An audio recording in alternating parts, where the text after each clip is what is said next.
Hello, saver. Whether you're saving for that trip to the tropics or saving for an emergency, now is the time to take advantage of Wells Fargo's savings options. Wells Fargo offers savings accounts that can help you save towards your goals. So, what are you saving for? Visit a Wells Fargo branch or wellsfargo.com/save to open a savings account today. Wells Fargo Bank, N.A., member FDIC. Welcome to Story Smash, everybody. Please welcome the creator and host of Story Smash, Christine Blackburn. Thank you so much. Welcome to Story Smash, the storytelling game show. My name is Christine Blackburn. Thank you guys so much for coming out to the Laird Hyperion here in Silver Lake, my neighborhood. All right, you guys, we are so happy to have you here. And we're going to get started right away and reveal the Wheel of Stories. There are 12 permanent topics on the wheel. Topics like drunk tank, pandemic, vacation, and birthdays. If the contestant lands on one of those topics, they will tell a true 1-minute story. There's also another space that says free. If the contestant lands on free, then they can choose any topic on the wheel. And there's also 3 spaces that say audience. And if the contestant lands on audience, which they always do, then you guys can shout out storytelling topics that you'd like to hear. And one of our expert judges will choose your topic to be the contestant's story. All right, you guys, speaking of expert judges, let's bring them on the stage right now. All right, you guys, this first judge coming to the stage, he's a writer who wrote on the Emmy Award-winning Modern Family for its entire 11-year run. And he also is the author of this book I hold in my right hand.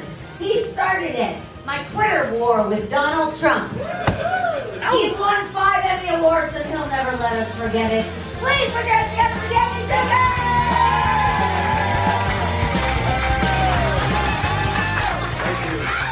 Here it comes. All right, you guys, how exciting. Now this next judge, she's been very busy. She works all the time.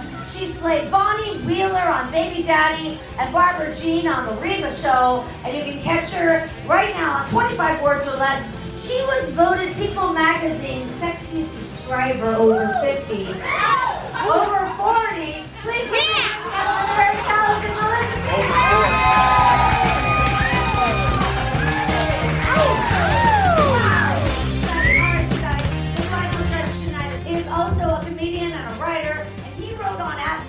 for its entire run, and he's a broadcaster for the LA Derby Dolls. He's also been really doing great over at the Comedy Store, kicking ass. Please put your hands together for the very talented Blanca Band!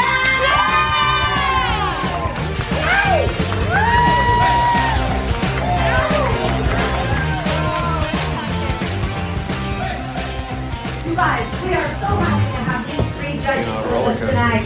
We're going to play 3 rounds of the game, as you guys might know. Yes, I do. Right, yes. The first round is a true 1-minute story. That's what they're going to tell. Oh, good. Yeah, now, the comedians, the storytellers who are coming up, you know, they are responsible for their time. Mm-hmm. There's a clock. And if they go over their time, they're going to hear this. Beep. No, not that. I heard that, bro. Is that what we hear, though? They're going to hear something up in the booth. Oh, let's just tase them. How about that? Yeah, they will get tased. Right. And so it's very exciting. And then the second round, they're going to tell a true 2-minute story. Oh, longer. And the third round, if they get chosen to go on to the third round, A 1-hour story. a 1.5-hour story. That's exactly right. Yes. That's exactly right. And remember, folks, we do fact check all the stories. Now, here's something that changed. Get a load of this. Tonight, we're going to take a short intermission. What? What? Wait, what? Why am I wearing an astronaut diaper then? The idea is that's what we can bring in the grand prize of the Ferrari. Oh, wow, right.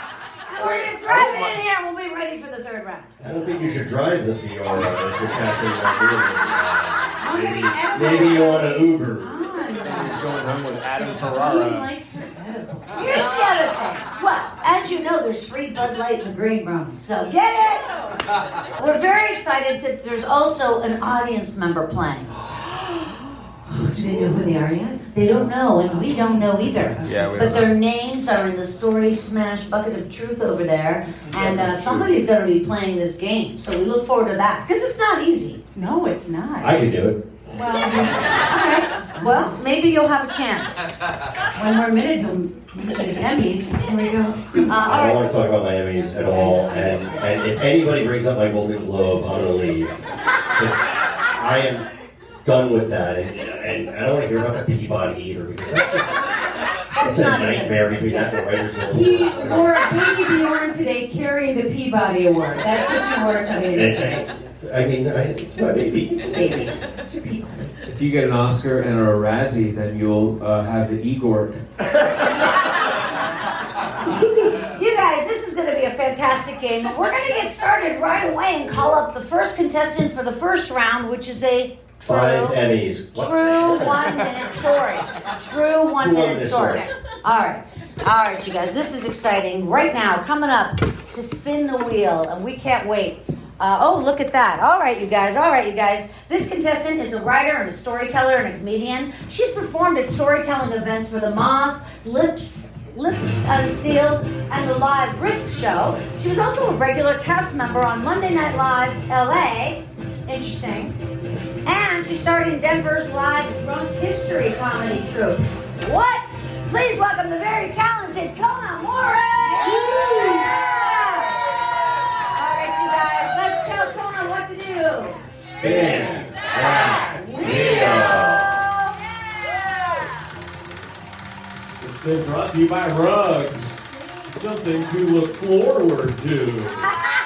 Whoa.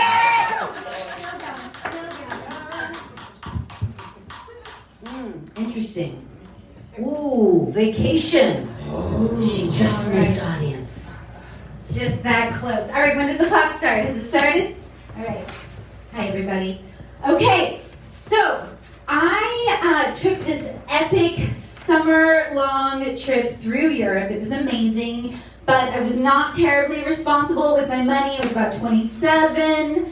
It was the end of my trip. Shit, it's a minute. Okay. And I go to Ireland, right? Straight from Paris. I get there. I am running out of money. So I am using my fucking credit card. It's not a great idea. I can't really afford even a hostel for the week. I was like, I gotta make this last. So I get a car for the whole week. And I drive around and I'm sleeping in my car. Just like in open fields, and there's this radio ad that's playing every fucking 10 minutes, and it goes, "Hey Mickey, would you walk from here to Dublin for your mate?" "Hey Mickey, of course I would. Would you eat 33 hard-boiled eggs for your mate?" "Of course, Mickey, I would. Then why'd you let me drive drunk?" Oh my. It was an exciting story. A little over time. Stay with us and get on the microphone. 1 minute, 7 seconds, Sandy Zucker. Okay. I am so stressed out right now. You had a 1 minute story. You had a 35-second wind-up to begin it. It was like, vacations. And about 25 seconds, you're like, oh shit, it's a minute. And from that moment on, I was just like, it was like MacGruber undoing the bomb. It's gonna blow. That's fair. But you landed with a vaguely racist impression. Fuck the Irish, I think is what you were saying basically, and could not agree more. 12 million points. Melissa Peterman. Service announcement. Well, Quinn, I'm going to be honest. If Succession was on tonight, I wouldn't be here. But that's not on until tomorrow night, so I'm glad I'm here. You know why? Because this was better than Succession. This story took me on a journey, and I don't know where I ended up. I don't know how I got there. Somebody gave me a roofie, and I woke up in a car. And I loved every second of it. So I'm going to give you 7 bells, 4 whistles, and 1 Guinness. There you go. All right, that's a pretty good score. Blanket patch. What was the product again?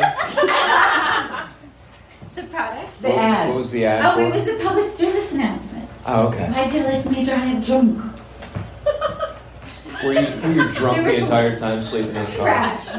Trash Driving sleeping? the wrong side of the road with the stick shift with my left hand. Very Matthew Broderick of you. Why? Come on, not soon enough, Melissa. 15 million points. All right, Kona Morris, let her hear it. Kona Morris. And as a reminder, there are no points in this game. All right, you guys, right now, coming up to the stage for the next round, he's an award-winning director and world-traveling stand-up comedian who directed Darius Rucker's Beer and Sunshine video. I think that's a hootie. He's also directed hit videos for Uncle Cracker. All right. I like all these. I like these references. He runs the Venice Underground, and he's a regular at the Edinburgh Festival. Please welcome the very talented Bronson Jones.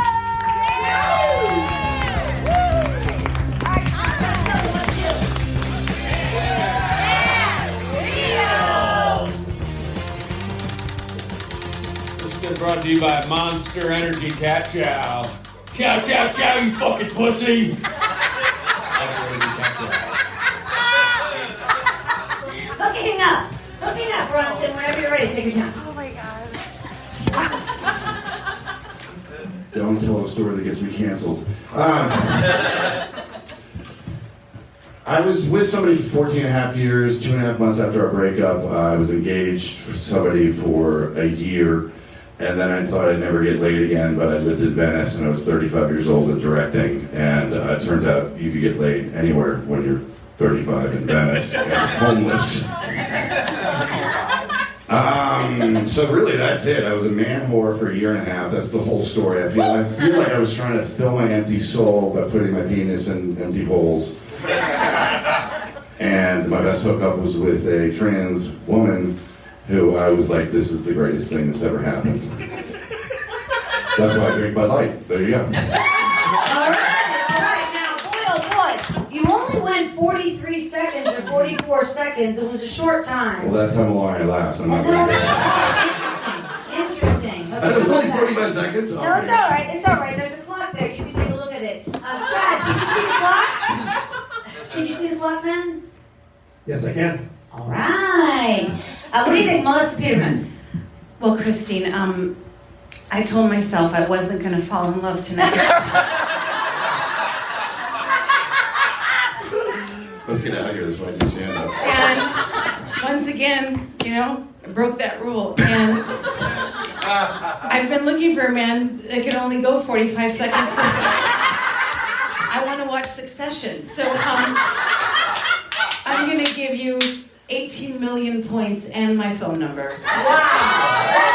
That's a lot of points. When's the batch? I won. Do they still have phone numbers? Yes. That's still a thing? It's still a thing. Wow. It's still a thing. So you're a 35-year-old trick turner in Venice, you say? 53. Trick Turner. My missing father was a trick turner. Nah. 21 million points. Wow, that's a lot of points as well. Denny Zucker. Look, I had a lot of high expectations. I said the guy who directed Hootie is going to come up here and fucking knock the roof off of this place. And you came in here and you broke norms, my man. To hell with the story that had, like, structure, meaning, or landed someplace surprising where we would want to know what happened. You just came out here and said, you fuck. And, God damn it. I think America could use a little more of that message. Yeah. 29 million points. That's a lot of points. Bronson Jones, let him hear it. Bronson Jones. All right, well, that was very exciting. All right, you guys, coming up to the stage right now for a true 1-minute story is, it's our audience member. Oh, yeah. Well, this is very exciting. Danny Zucker is going to pull the name out of the Story Smash Can of Truth. Danny, are there a lot of names in there? There's a lot of names. A lot of names. Let's see who we have here. Oh, I heard this guy sucks. I have, It's not Dave, is it? it's Dave. Oh, man. It's Dave Garubolit. Is that Dave Rubelet. Get on up here, Dave. right? Dave Rubelet. We're going to be very nice to this person. No, I'm teasing. It's sure he's great. Dave's not here, man. Oh, there he is. Oh, there he is. There is a person named Dave? No, did Dave get out? He's coming out. He's coming. Okay, God. Guys, this guy's coming to the stage right now. And this is There we go. Tell him what to do.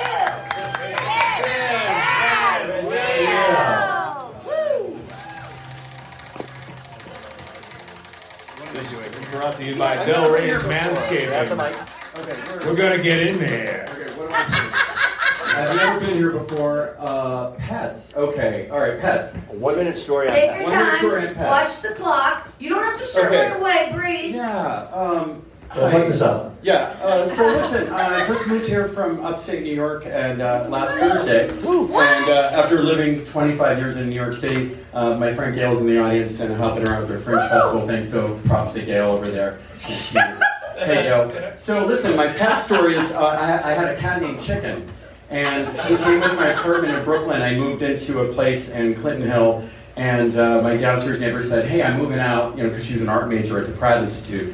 And what does every art major do when they get done with school? They move home because they don't have a job. So anyway, she said, "Would you mind, watching my cat Chicken?" Because she was little, Chicken Little, and would you mind watching her until I find a place? But then she moved in with her parents, and then her parents ran a B&B, and they already had a dog and a cat, and because it was a bed and breakfast, they couldn't have another cat. So she said, "How would you like to adopt her?" And I took that damn cat in, and I loved the shit out of that cat. And I don't know if anybody's had a pet that they love the shit out of. I love that cat, and she made it through the pandemic and everything, and God bless. Wow! How about that? Dave, Judith, stay on the mic, friend. Hold that mic. We're gonna Ram you. take your fucking medicine. Blaine, come back. Blaine. Cat named Chicken, you say? Yes. My father had a cat named. No, it couldn't be. Yeah, I've loved the shit out of a lot of stuff. Marathon bars, Blasteroids, the spin-off of Asteroids. Pink Lady, but not Jeff. Find veterinarian care from Dr. Reyna on Melrose. But you know what I love more than all that stuff? That story, you guys. That's exciting. Blaine, all right. I'm fucking with you. I didn't really like it that much. 20 million points. Thank you. So, I'm going to start with a good part, because that was amazing. You actually landed that, and that was hard to do. And I did not believe in you at all. You got up here in a 1 minute story and thought, I've got time for audience shout-outs. Yeah. Yeah, I'm not. No, you know what? Confident. It was confident. I took it as, and no offense, moronic, but you were confident. Yeah. And I have loved the cat. Very deeply. Not, I mean, one time. I get it. But good for you. I like that story. It was heartwarming. I'm not going to give you any points, though. Okay. Danny's also loved a lot of pussy. All right, Melissa Spearman. Christine! You're going to be so embarrassed when you realize that is another word for vagina. I know you didn't mean that. Yes, I agree. I love that you did take time to give Gail a shout out. And I love this story. There's only one thing that could have made this story perfect for me. And if it had just ended with this sentence, and it tasted like chicken. Yeah, that's nice. Too soon? Too soon? We could do a Matthew Broderick joke, but that's too soon. Hey, be careful, there's a strike going on. By the way, I love that there are pictures of animals on your shirt as you're telling a story about an animal, which, by the way, was the secret word code, so that makes your points double, which means you have 18 trillion points. All right, let him hear it. Dave Blackburn, or something like that. Dave, let him hear it. That was Dave. Yeah, no, like you said. That's easy to do. Yeah, a lot of times they're not that good, from the audience. Yeah. Look at us, Yeah, that was great. great. All right, you guys. There's one more name in this bucket for the last round of the first round. The last person of the first round. And oh boy, this is a great person. She is an aspiring stand-up comedian and improv comedian. She doesn't have any credits, but she's from here, Los Angeles. Yeah! Very talented, Tina Tomato. Yay! All right, Tina, let's go.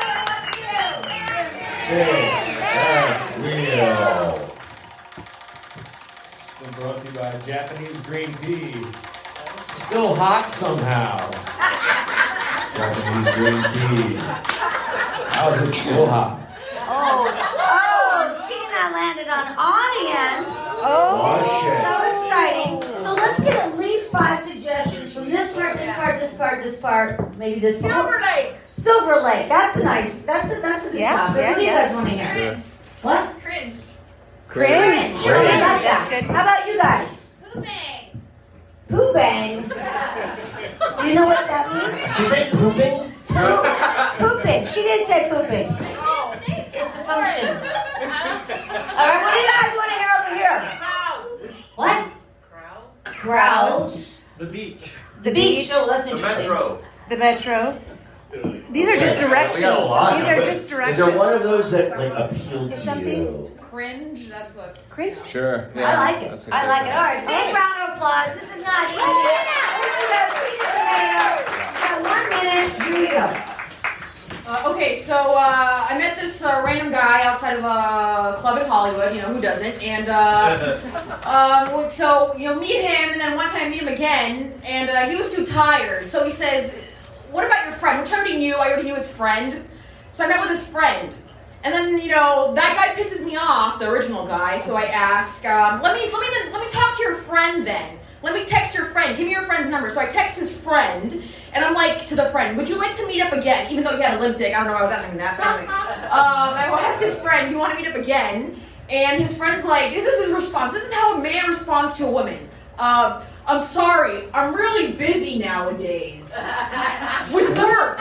This is the first guy in the history of the world who's too busy to have his dick sucked? Yeah. Didn't we have a president who got caught during work hours having sex? But Mr. Uber Eats driver's too busy? Yeah. Talk about cringe.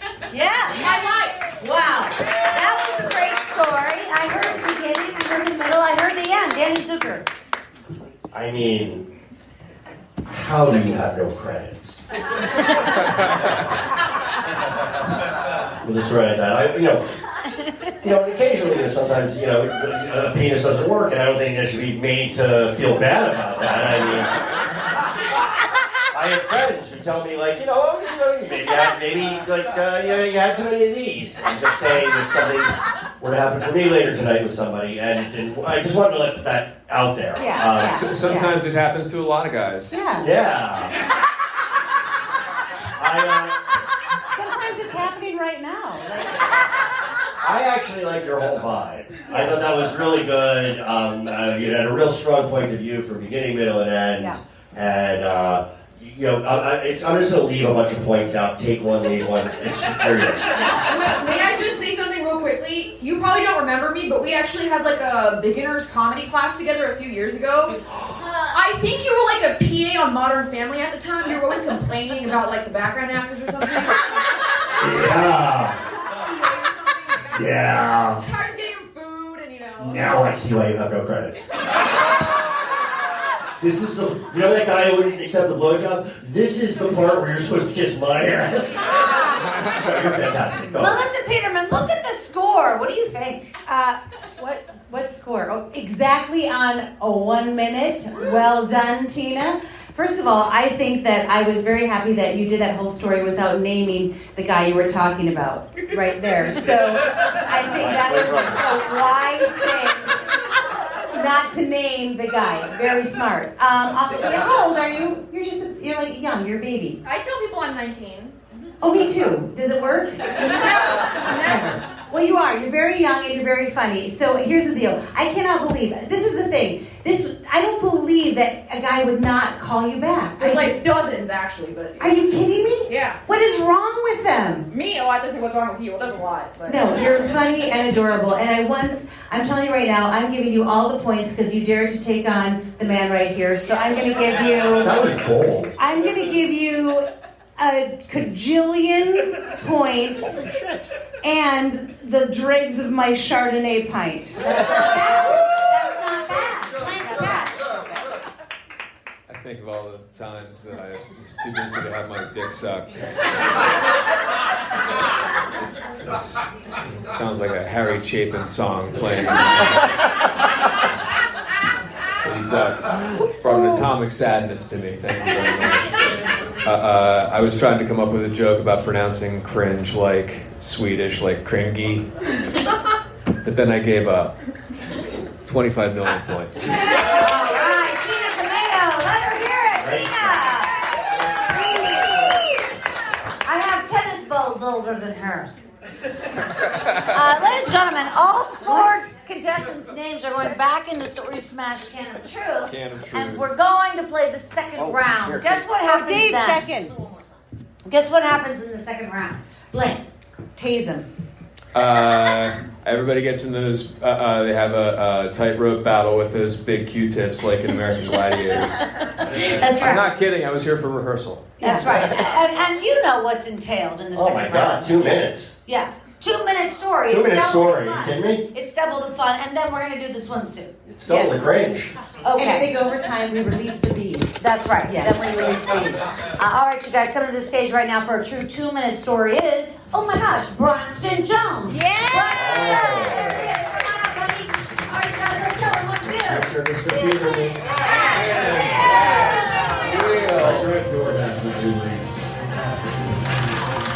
Whoa, that's a good sense.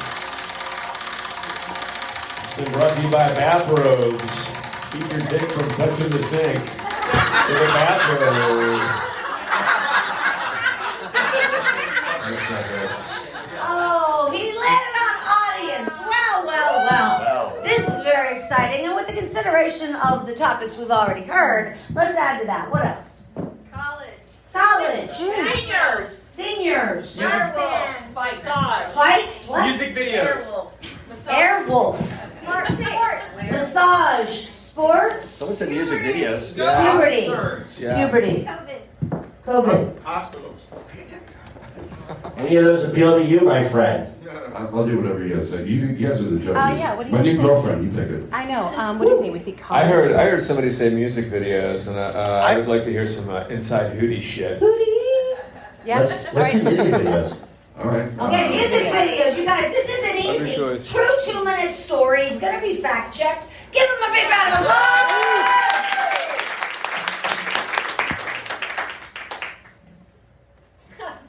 Oh, there we go. First things first, Hootie is a non sequitur, and if you call Darius Rucker Hootie, he is very annoyed. He has 11 #1 hits in country music, which is why I listened to country music for 2 years of my life and did not get another video, and I hate myself for it. I moved out here in 1995 to work in music videos and commercials, and started out as a PA. And I would say the best job I got, my third job in LA, is I was the travel coordinator on Michael Jackson's Earth Song. They shot Michael in a burned out or empty cornfield where they made it look like a burned out rainforest. And the rest of the music video is that he sings so well in this burned out rainforest that elephants come back to life. Little people who were shot in Croatia come back to life. And the rainforest fucking come back to life. So I'm in Africa. I've never been to Africa before, and I'm like, I can't believe I'm 25 and they're fucking flying me to Africa for free. And every single night we're staying at this beautiful lodge. Like there's a lodge and then all these tents that are on solid bases on the ground. And we stay there, and every night we would drink in the lodge. And I'm 25, so I'm getting hammered every night. And after every drink, I tip the bartender, right? And normally when people go to these places, they tip at the end. This guy's seeing all this cash. It's my last night, and I'm trying all the African beers, because I went to Boulder, Colorado, where all the microbrews were a big thing. Trying all of the microbrews of the African beers. My last night, he goes, "This is your last night here?" And I go, "Yeah." And he goes, "I would like to buy you a drink." And I realized this guy makes $5 a day, but I'm tipping him $25 a day, so he loves me. And I go, yes, I would love it if you bought me a drink. And he goes under the counter, and he pulls out this gift to hand me, which is a Budweiser. That is my reaction, but it turns out that's an import there, that's the most expensive beer, that's the king of beers, and I drank it and I tasted high school. Wow, that was a great story. Braxton Jones. Wow. Right. I love that. Melissa Peterman. You had to go all the way to Africa to get back to high school. Yeah. That's a beautiful story. Beautiful. It's a wonderful, wonderful story. One time I was on a 5-hour flight and I sat next to Gary Busey. And this story reminded me of that because it was I didn't know what was happening or what I was hearing, and sometimes I was afraid of what might happen next. And will we ever land this fucker? But then you landed it so perfectly with Budweiser, and you brought it back to high school. Now, what do you miss most about high school? I miss thinking that the world was my oyster and I'd make it. That's right. You miss hope. Yeah. And that story was about hope. And what it taught us all is that we still need to have a little bit of hope. And sometimes you got to travel all the way across the world to have some guy remind you that it's okay to dream, even though it's probably not going to happen for you.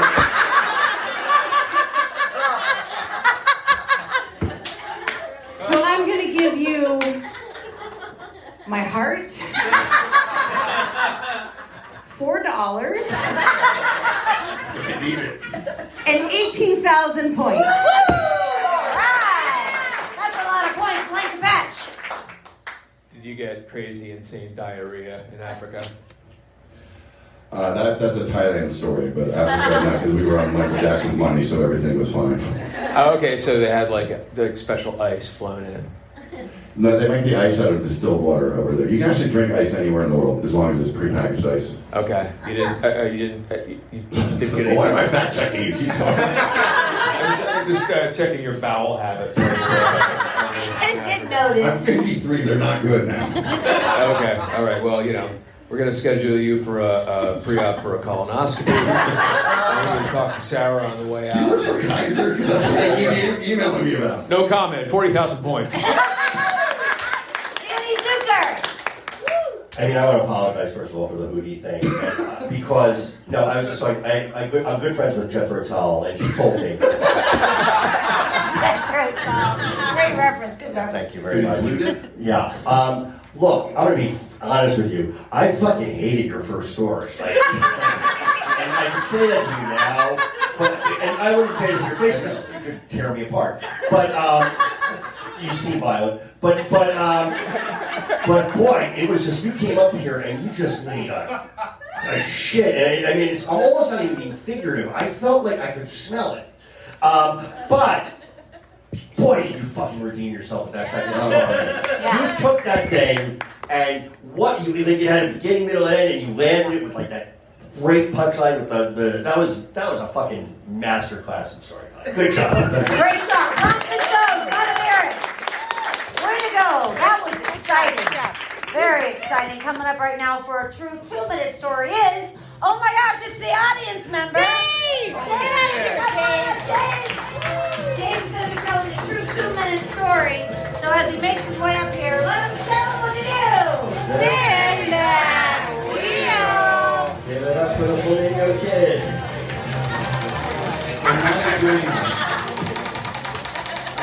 I didn't come for this tonight. I came to watch, and this better be something I can talk about. School days. School days. School days, when you're ready. School days. I don't know. I guess I was a middle school teacher in the Bronx. I did this program called the Teaching Fellows, and I did it for 3 years. It was the hardest 3 years of my life. And what am I supposed to do? You're ready to start the clock. Please fast forward it. Sorry. I I've never, there was this ad in the subway. It said, "You remember your second grade teacher's name. Who was going to remember yours?" And it got me.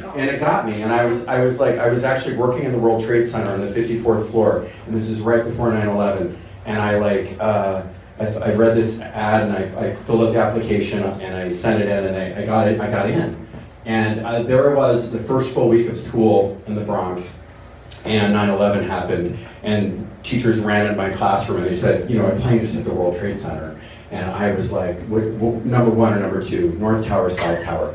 Because I worked in the North Tower, or South Tower, and I knew a lot of people, and I was like, so as I couldn't see any smoke or anything like that, but I just remember the jets flying over the city, and the screeching fighter jets, and the intercom kept ringing, and every time the phone rang, it was another kid that a parent had come to pick up, take him home, and I was like, thinking I could have been in that floor, on the 54th floor in the South Tower, and I was the fire captain of my floor. And I was responsible. I had like a vest and a flashlight and a hat, and I was supposed to make sure everybody got off the floor and go in the bathrooms and check in. But I was like, I guess I was meant to be here, And fast forward 3 years later, when I was like starting to wind down, I said, I can't sustain this level of energy. You keep working, and these kids that are just the deficits of these kids are just, you can't make up. You try to make up. Any teachers in the house? Anybody teach? Anybody been a teacher? Okay, you know what I'm talking about. So anyway, on the last day of school, I had this kid, Anthony Ote, and he ended up in Harvard, and he's now finished his PhD. So great things can happen, and I'm glad I did it. So I was meant to be there. Wow, how about that? Dave's the audience side, and it was a kind of a sad story. Sorry about that. Sorry. Yeah, that got pretty fucking heavy, dude. It's not too soon to joke about 9/11. I didn't come here to get dragged. I came here to have a good time. You're a fucking dumbass. So did I. Jesus. But your story reminded me of the healing words of my old teacher from one of the boroughs. Welcome back. Your dreams were your ticket out. Welcome back to that same old place that we laughed about. Well, the names have all changed as we've run around, but those dreams have remained, and they've turned around. Who'd have thought they'd lead you? Back here there, where yeah. we need you. That's where we need you. Well, we teased them a lot, right? Yeah, because we got him on the spot. Welcome back. Welcome back. Welcome back. Welcome back. Welcome back. That's all you got for me? Okay. Yeah, that 4,000 points. All right, Danny Zucker, look at the time. Straight in 2 minutes.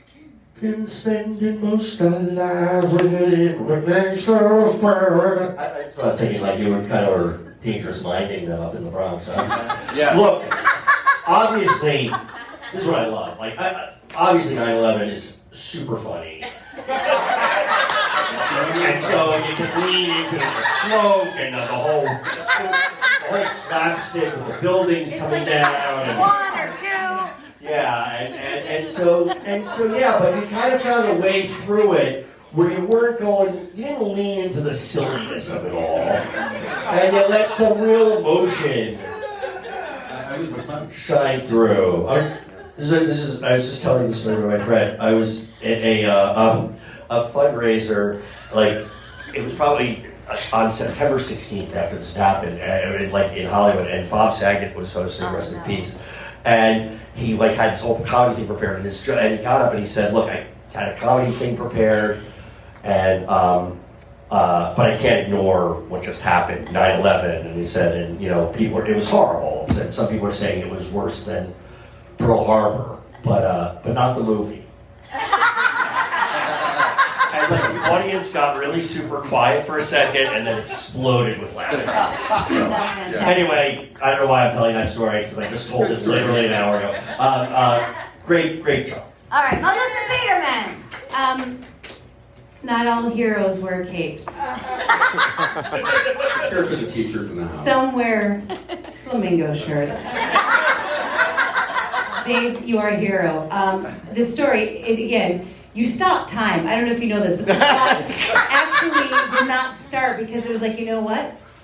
it knew that you needed a few more seconds to get to you got a kid to go to Harvard and you made 9/11 about you.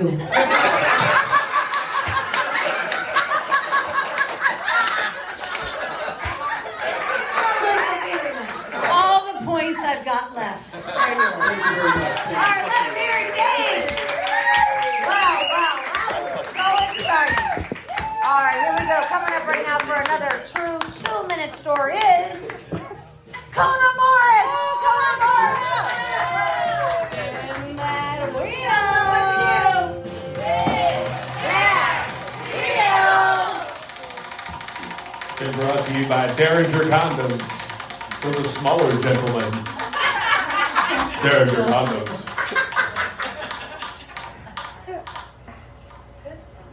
Pets it is. All right. I think I have the oldest dog in the world, actually. His name is Jackson Yoda McFly. I did not mean to adopt him. I had just put all my shit in storage. I was about to take a road trip around the country, and I got high, and I went into this PetSmart with my friends, and I sat in the little corral thing, and the next thing I knew, this dog was on my lap, and I was petting him, and my friend walks up, and she's like, "That's your dog. That's your dog." And I was like, "He kind of is." But then he hopped off, and he was still there, because there was so much white hair that was left on my fucking lap that it was like he was still on my lap. So I was like, I can't have a life full of white hair. How can I do this? But I kept thinking about him. I went back, I adopted him, and we fell madly in love. I never got a good estimate of what his age was. People were saying like 3 years, 6 years, all over the map. So about 3 or 4 years later, I go to a new vet, and I'm like, I'm not going to tell you how old anybody thinks this dog is. Just give him an exam and tell me what you think. So she looks him over, she checks his teeth, she does everything, and she's like, this is 4 years after I've had a dog who was full grown. There's no way this dog is older than 3.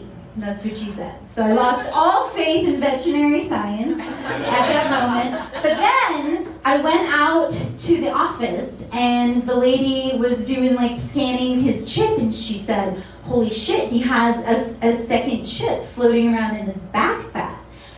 So we look it up, and the only thing in the computer for it is a birth date, and the birth date is November 23rd, 1999. He just turned 23. I think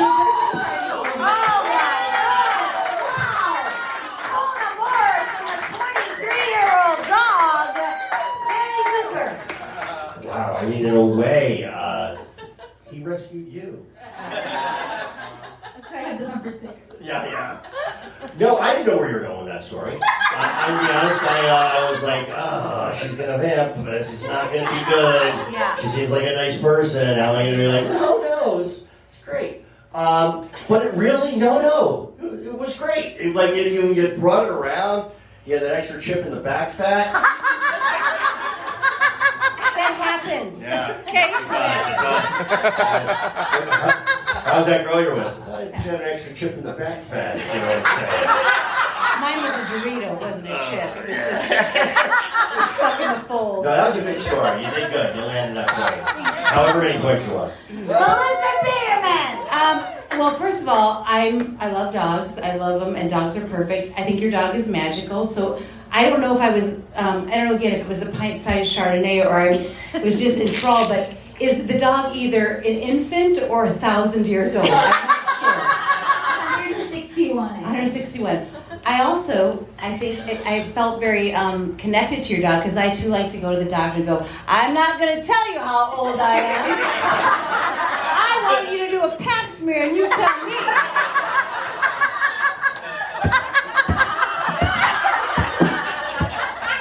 They love it.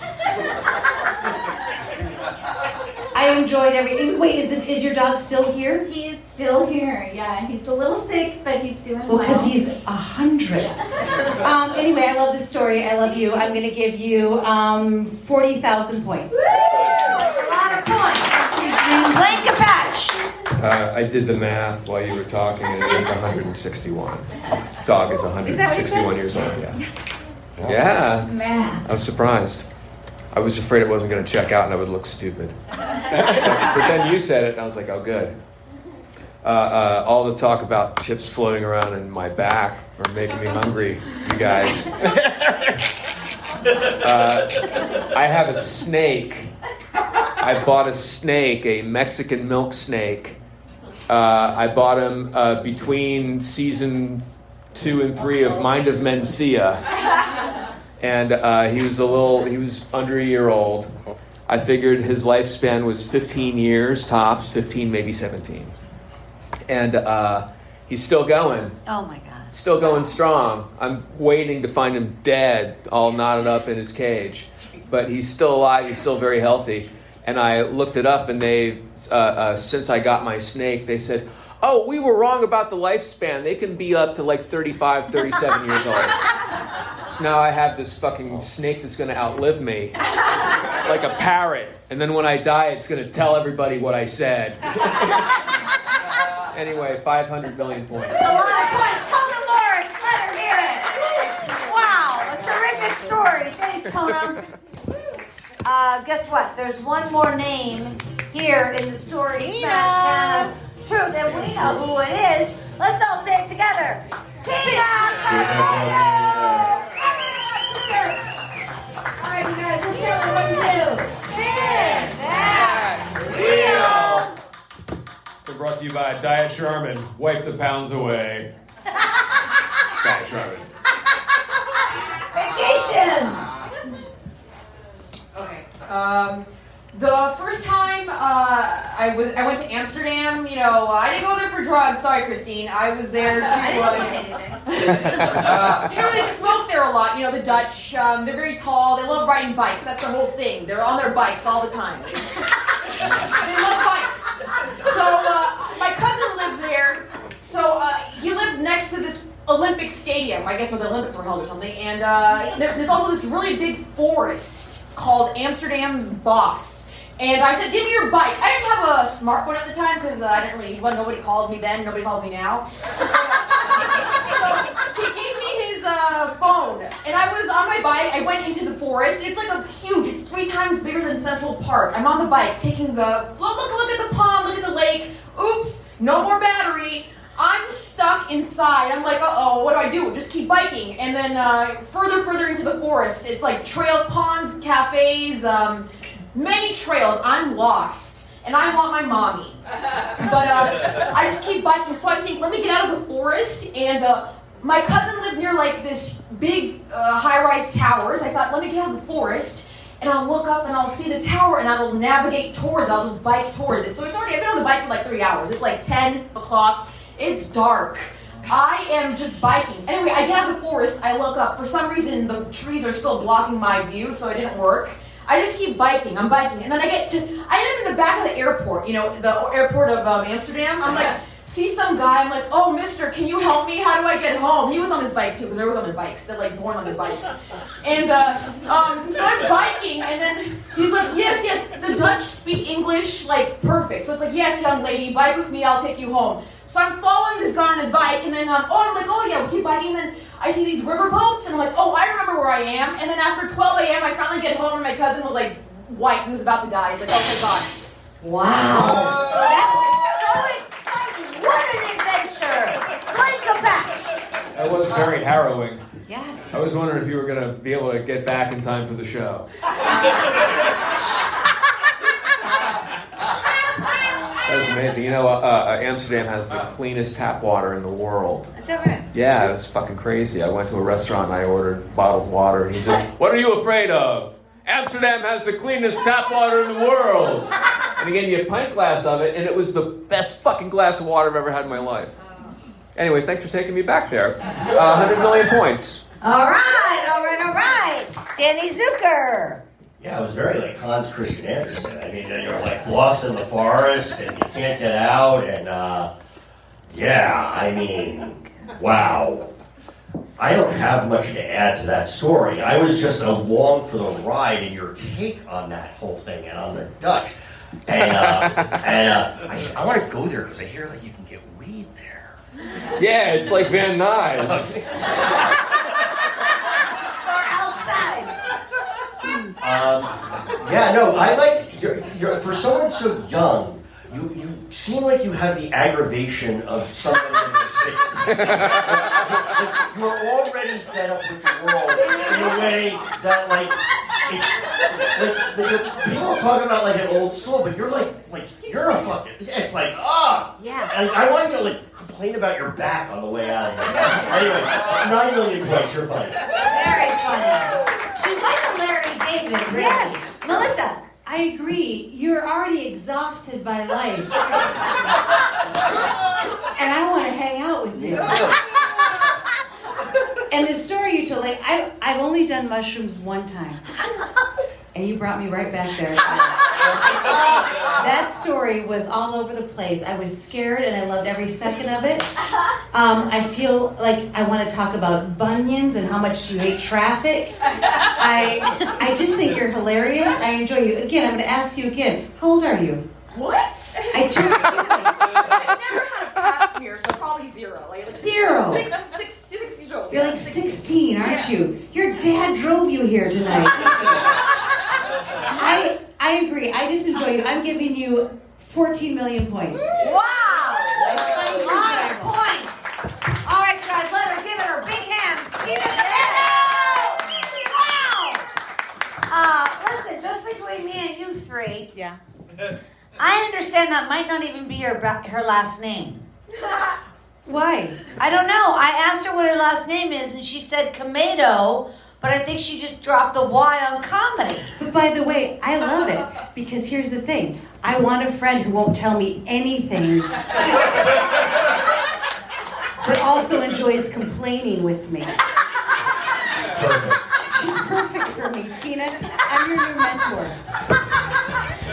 All right, you guys, we're going to put a minute on the clock. These guys have to decide who is going on to the third round. You know, only 2 contestants go on to the third round, so you know it gets exciting for a true 3-minute story. Am I right, Chad? You know what I'm saying? Check it out. Guess what you get if you win this show? Yes, there's the Fiero. But also you get my homemade chocolate chip cookies. Homemade chocolate chip cookies, they're always a great treat. Everybody loves a cookie. And so we are very excited to hear who is going on for the true 3-minute story. And they're working on it. Wow, we've got a few more seconds. Oh, they're done. They were good. What? They're done. You guys, now is the time to hear who is going on for a true 3-minute story. There's only 2 names. Who's it going to be? It's Bronson Jones. You are spinning the wheel. Tell them what to do. Let's do it. Wheels. Been brought to you by Shorts.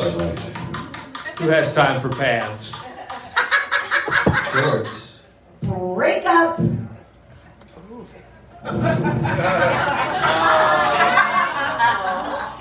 Just every hookup story. That's where it ends up. Does anybody else ever go through a breakup so hard that it just crushes your soul? Yeah. Yes. So this isn't comedy, it's a TED Talk. I went through one once where I broke up with her, but I wanted her back, and I was calling her and texting her. She wouldn't call me back. She wouldn't text me back. And I'm like, why? Why won't she call me back? Why won't she text me back? And then I remembered, I said I wanted to hook up with her sister when I first met her. And so I was like, well, she's not coming back. I need to do what I always do during this and go out and just raw dog a bunch of people and just try and feel better about myself. But because I'm a responsible human being, I was like, I need to get tested. So I went to a place to get tested, and I'm 53, so when I started getting tested in college and stuff, you used to like send off your results and wait for 2 weeks to get them back, which means somebody in India knew a week and a half before you did. But that's 2 weeks of just going, oh my God, what am I going to do? This comes up positive. What if I have AIDS? What if everybody in raw dogging has AIDS? And so I go in, I get tested, and the woman goes, well, do yourself a favor. It only takes 20 minutes now. Just go outside and, think of beautiful, beautiful things. Like, just think of, like, blue skies, butterflies, blowjobs. Whatever you do, don't think about AIDS. And I wouldn't have if you didn't just say it. So I went outside, and it was a beautiful Southern California day. I'm like, this is beautiful. And I see a thrift shop. I'm like, I need some new clothes. Still need new clothes. I'm going to go in this thrift shop. The problem is this thrift shop wasn't out of the closet, which is a gay AIDS charity. That's right. So it doesn't help me because everything I'm touching, and I'm like, oh my god, this is awesome. Like, oh shit, what if the guy donated because he died of AIDS? What if I got AIDS from this shirt? What if I'm putting AIDS on this shirt? It's a big cowboy shirt. I'm like, I'm buying this regardless. 20 minutes go by, I go back in, and I go, well, first thing, I was thinking, like, what am I going to do if it turns out I have AIDS? I don't know if you guys are aware of this. If it turns out you have AIDS or HIV positive, you are legally obligated to contact your former lovers and let them know. And I was like, she'd have to take that call, right? And if she has AIDS too, who else is she going to hook up with? We're back together again. So I went in and got the bittersweet that I made free. But that's how fucked up my brain is. I saw the silver lining on the giant fucking cloud of AIDS coming towards me. I didn't see the glass half empty. I saw it half full.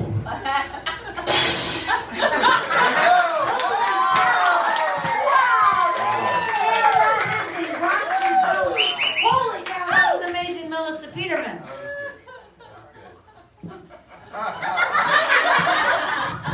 I just wanted to let you know I'm AIDS free. Thank you.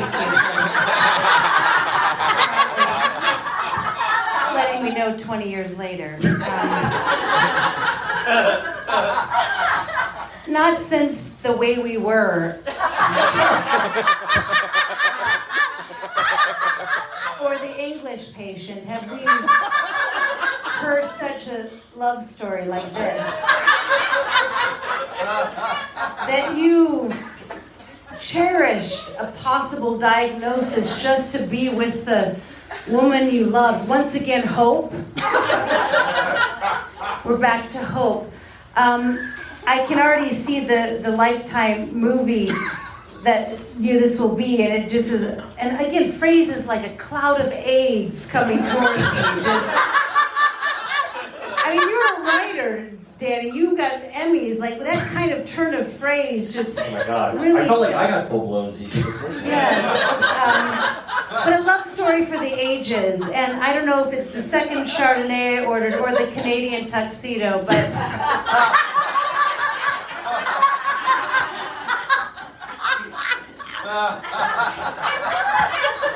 I'd like to brush your hair.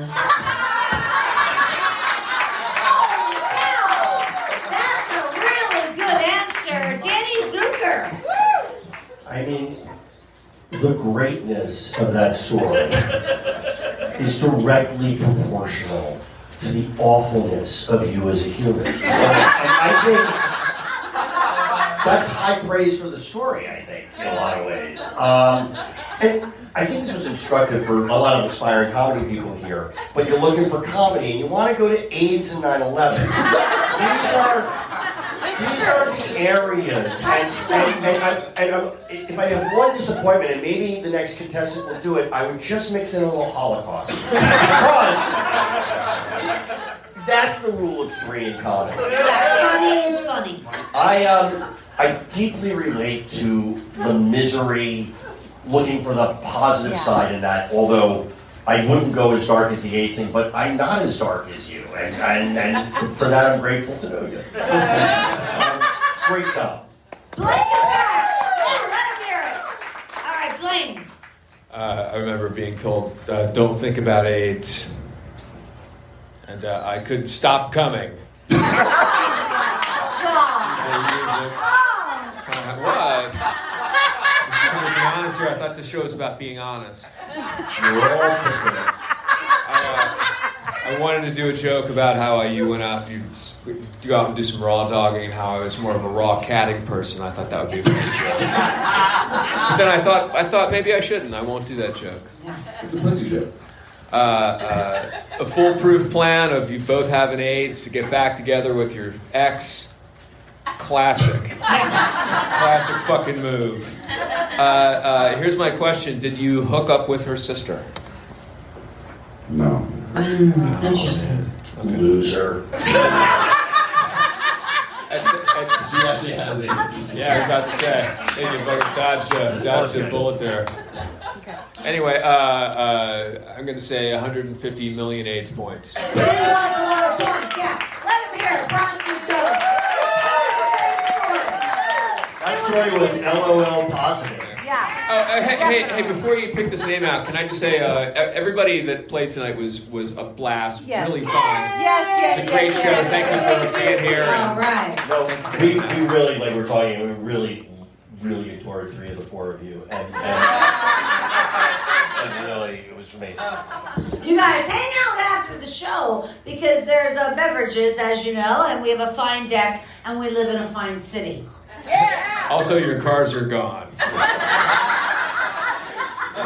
right, you guys, come on up right now for the last story of the night. Please put your hands together for Tina Camino!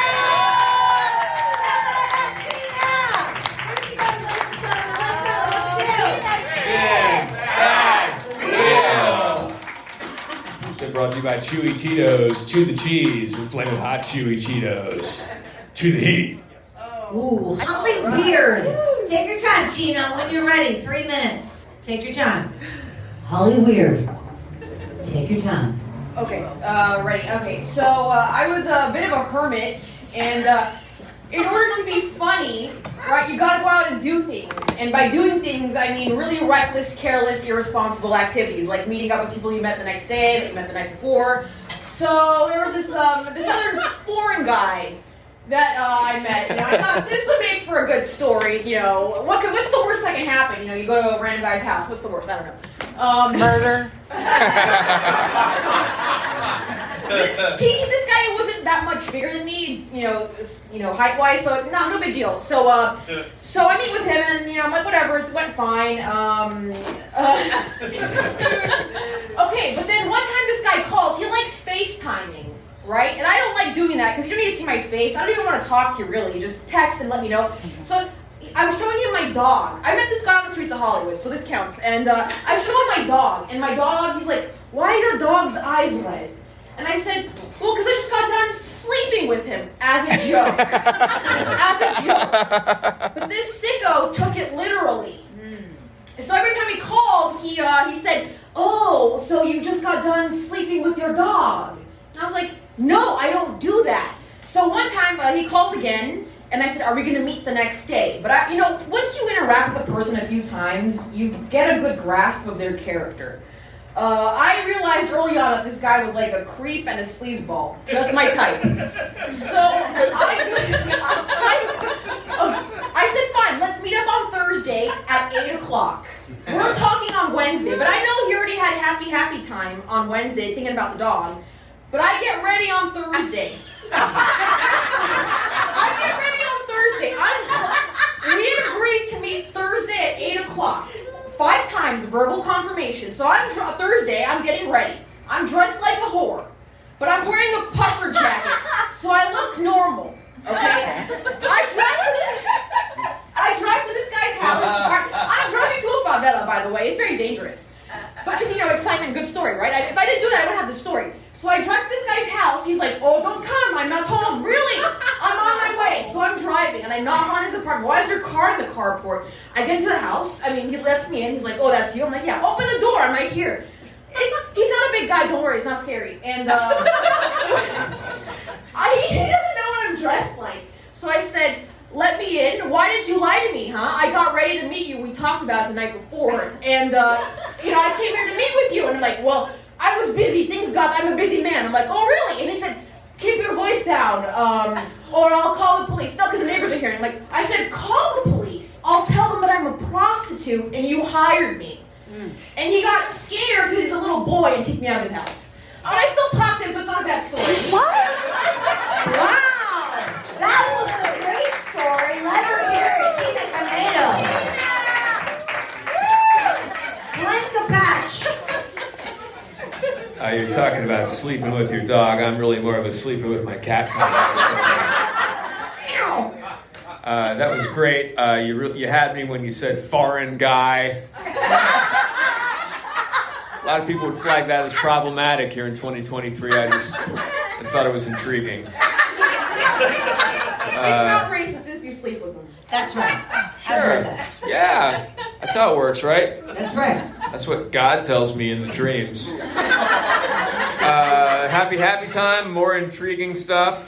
Horror with a puffer jacket. That's your log line right there. That's your elevator pitch. Horror with a puffer jacket. Ding, I'm on P2. We can fucking greenlight this right here on the mezzanine.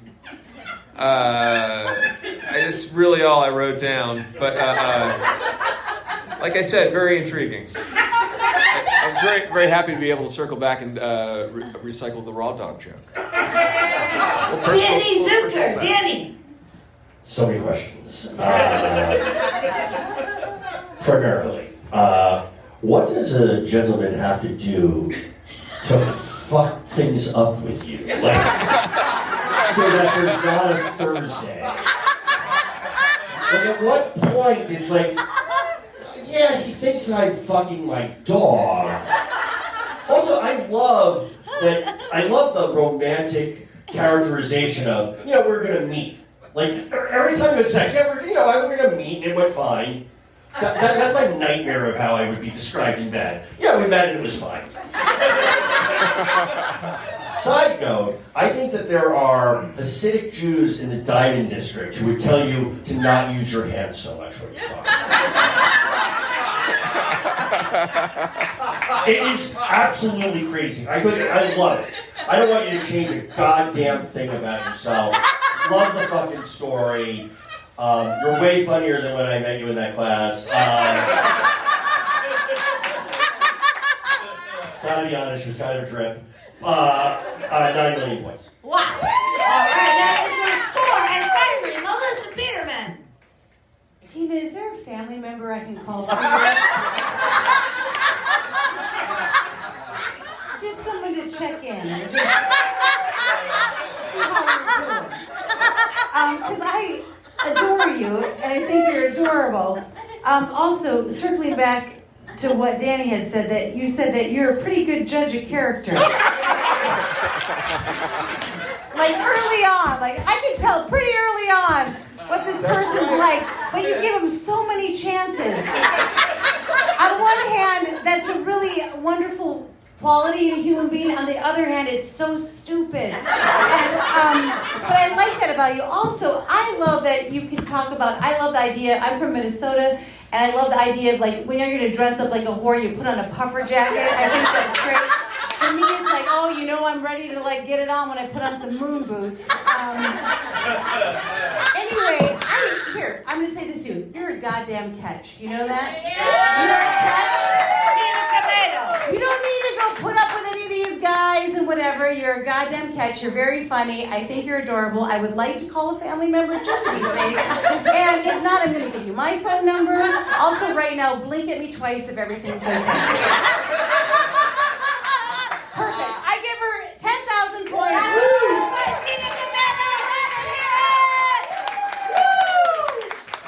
Wow. We've got a big contest ahead of us. Two fantastic storytellers. They both landed straight on 3 minutes. We're going to give these guys here, the judges, an opportunity now to talk about it, discuss, bring up the music. Are you fucking 1 crazy? minute. That's the worst choice. Yeah. Were we even watching the same show? No, we weren't. Check this out. We're going to be right back here on July 15th. Saturday, July 15th. Tell your friends, tell your enemies. Come on back July 15th. And guess what? This show that you're hearing right now will be on the Story Worthy podcast this Tuesday, May 22nd or something like that, 23rd. Tune into the Story Worthy podcast. Please do that. I've been podcasting for 13 14 years. I've made hundreds of dollars. And I need your support. StoryWorthyPodcast.com.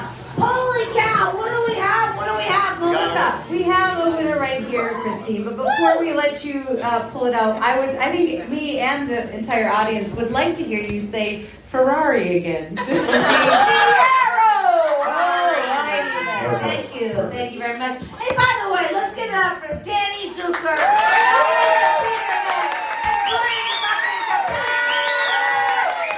have a round of applause for Christine Blackburn.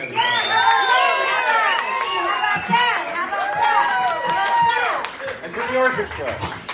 And the orchestra, yeah. And everybody here at the Lyric, this is a great space. This is a great space. See you back here July 15th. Who is taking home all the cookies tonight? Melissa. Oh.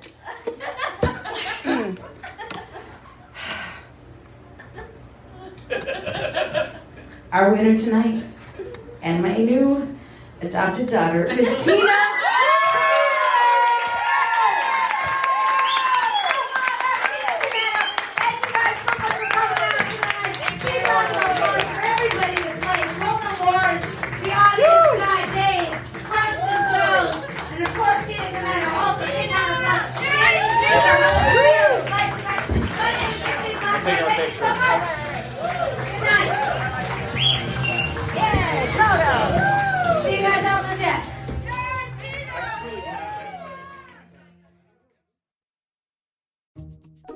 Wells Fargo presents one of the surest ways to grow your money.